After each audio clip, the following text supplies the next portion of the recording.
আসসালামু আলাইকুম রহমতুল্লাহি ওয়া বারাকাতুহু। কে হচ্ছেন নতুন জামায়াতে আমির, এই নিয়ে আলোচনা সমালোচনা গুঞ্জন শীর্ষা আলোচনা হচ্ছে। নাম উঠে আসছে 5 শীর্ষ নেতা নাকি ডক্টর শফিকুর রহমানই থাকবেন। এই নিয়ে নানান সমালোচনা গুঞ্জন উঠে আসছে। আপনারা জানেন যে জামাতে আমির তাদের একটা নির্দিষ্ট সময় আছে, যে এই সময়ের মধ্যে তারা জামাতে আমির থাকতে পারবেন এবং পরবর্তীতে আমির নির্বাচনের মাধ্যমে তাদের ভিতরে প্রতি 3 বছর পর পর সম্ভবত 3 বছর পর পর একটা নির্বাচন হয়। সেই নির্বাচনের মাধ্যমে জামাত আমির চেঞ্জ করা হয়। তো ডক্টর শফিকুর রহমান 2 বার অলরেডি নির্বাচিত হয়েছেন। এখন যদি আবারও থাকেন তাহলে 3 বার নির্বাচিত হবেন। তবে বাংলাদেশে এই একটা দলই আছে যারা তাদের নীতির ভিতরে চলে, অর্থাৎ তারা মোট কথা হচ্ছে তাদের যেমন মনে করেন শফিকুর রহমান ছেলে আমির হতে পারবে না যদি সে ওই দক্ষতা অর্জন না করতে পারে।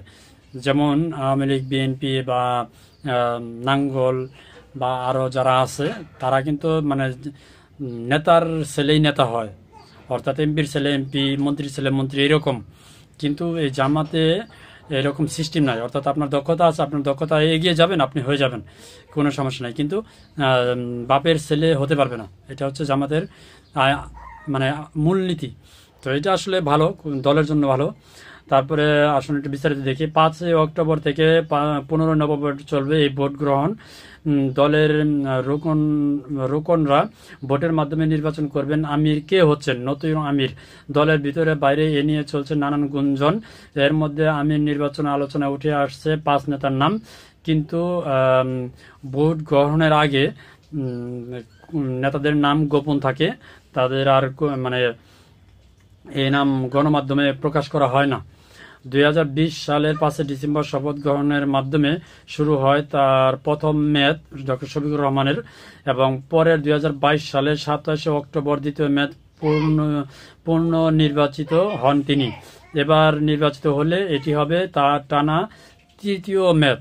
তবে এখন এই মুহূর্তে শফিকুর রহমান একটা পরিস্থিতি এবং ভালোবাসার জায়গা আছে যে আগামী দিনে জামাত ক্ষমতায় আসার একটা সম্ভাবনা আছে।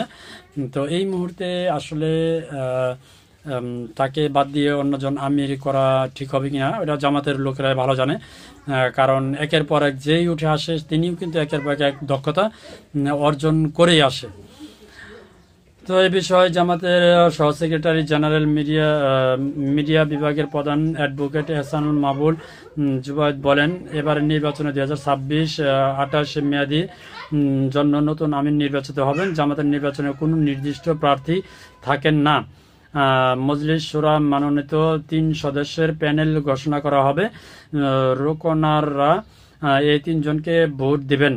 তবে রোকনরা চাইলে এই 3 জনের বাইরেও কাউকে ভোট দিতে পারেন, অর্থাৎ শফিকুর রহমানকেও দিতে পারেন। যিনি সর্বাধিক ভোট পাবেন তিনি আমির নির্বাচিত হবেন। এই হচ্ছে আমির নির্বাচিত অংশ। এই ভোটারদের তালিকায় 1,05,000-এর বেশি সদস্য রয়েছেন যাদের গোপন ভোটে আমির নির্বাচন হয়। নির্বাচনের মাধ্যমেই আগামী আমির নির্বাচিত হবেন। জামাতের কয়েকজন নেতার সঙ্গে কথা বলে জানা যায়, এবারের আমির নির্বাচন প্যানেলে থাকছেন ডক্টর শফিকুর রহমান, অর্থাৎ তিনি আবারও থাকছেন যদি নির্বাচিত হতে পারেন আর কি। সিনিয়র নায়েবে আমির ডক্টর সৈয়দ আবদুল্লাহ মোহাম্মদ তাহের, নায়েবে আমির অধ্যাপক মুজিবুর রহমান, সহকারী সেক্রেটারি জেনারেল হামিদুর রহমান আজাদ ও সাবেক ভারপ্রাপ্ত secretary general ATM Azharul Islam. জামাত সূত্র জানায় 15 অক্টোবর শুরু হবে দলের আমির নির্বাচনের ভোট গ্রহণ। তবে ভোট শুরুর আগে কেন্দ্রীয় মজলিসের শুরার সদস্যরা আমির নির্বাচনের 3 জনের একটি সম্ভাব্য প্যানেল নির্ধারণ করবেন। এই প্যানেল থেকে যে কেউ নির্বাচিত হতে পারবেন। এই জিনিসটা আসলে ভালো। এই জিনিসটা যদি প্রত্যেকটা দলে থাকে তাহলে কোনো দলেই চাঁদাবাজি, তারপর হচ্ছে আপনার ধর্ষণ, মার্ডার এগুলো থেকে বিরতই থাকবে আমি মনে করি। কারণ নির্বাচিত হতে গেলে এগুলো থেকে যদি বিরত না থাকে তাহলে পরবর্তীতে নির্বাচিত হতে পারবে না। তো এই পদ্ধতিটা ভালো লাগলো। যদি আপনাদের ভালো লাগে অবশ্যই ভিডিওটা শেয়ার করে দেবেন। ধন্যবাদ। ধন্যবাদ সবাইকে।